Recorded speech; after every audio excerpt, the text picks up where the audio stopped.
Madras university distance education அப்படி தான் இந்த வீடியோவில் பார்க்க போகிறோம். நம்ம சேனல் இப்போ தான் ஃபஸ்ட் டைம் பார்க்குறீங்க அப்படின்னா சப்ஸ்கிரைப் பண்ணிட்டு பக்கத்தில் இருக்கிற பெல் ஐக்கான் கிளிக் பண்ணி ஆல் நோட்டிஃபிகேஷன்ஸ் கொடுத்துக்கோங்க. வாங்க இப்போ வீடியோக்குள்ளே போகலாம்.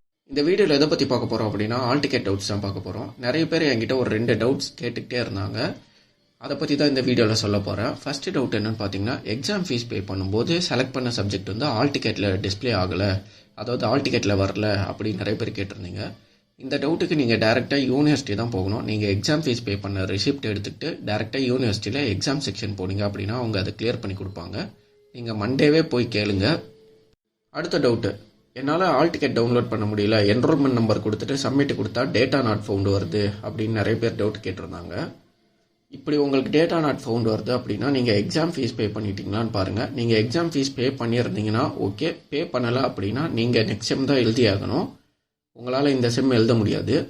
நீங்கள் எக்ஸாம் ஃபீஸ் பே பண்ணி உங்களுக்கு டேட்டா நாட் ஃபவுண்ட் வருது அப்படின்னா நீங்கள் டேரெக்டாக யூனிவர்சிட்டிக்கு போய் தான் கேட்கணும். நீங்கள் எக்ஸாம் ஃபீஸ் பே பண்ண ரெசிப்ட் எடுத்துகிட்டு நீங்கள் மண்டே யூனிவர்சிட்டிக்கு போனீங்க அப்படின்னா உங்களுக்கு என்ன இஷ்யூ அப்படின்னு பார்த்துட்டு அவங்க அதை கிளியர் பண்ணி கொடுப்பாங்க. உங்களுக்கு வேறு ஏதாவது டவுட் இருந்துச்சு அப்படின்னா கீழே கமெண்ட்டில் கேளுங்க. இந்த வீடியோ உங்களுக்கு யூஸ்ஃபுல்லாக இருந்தால் ஒரு லைக் போட்டு சேனலை சப்ஸ்கிரைப் பண்ணிவிடுங்க.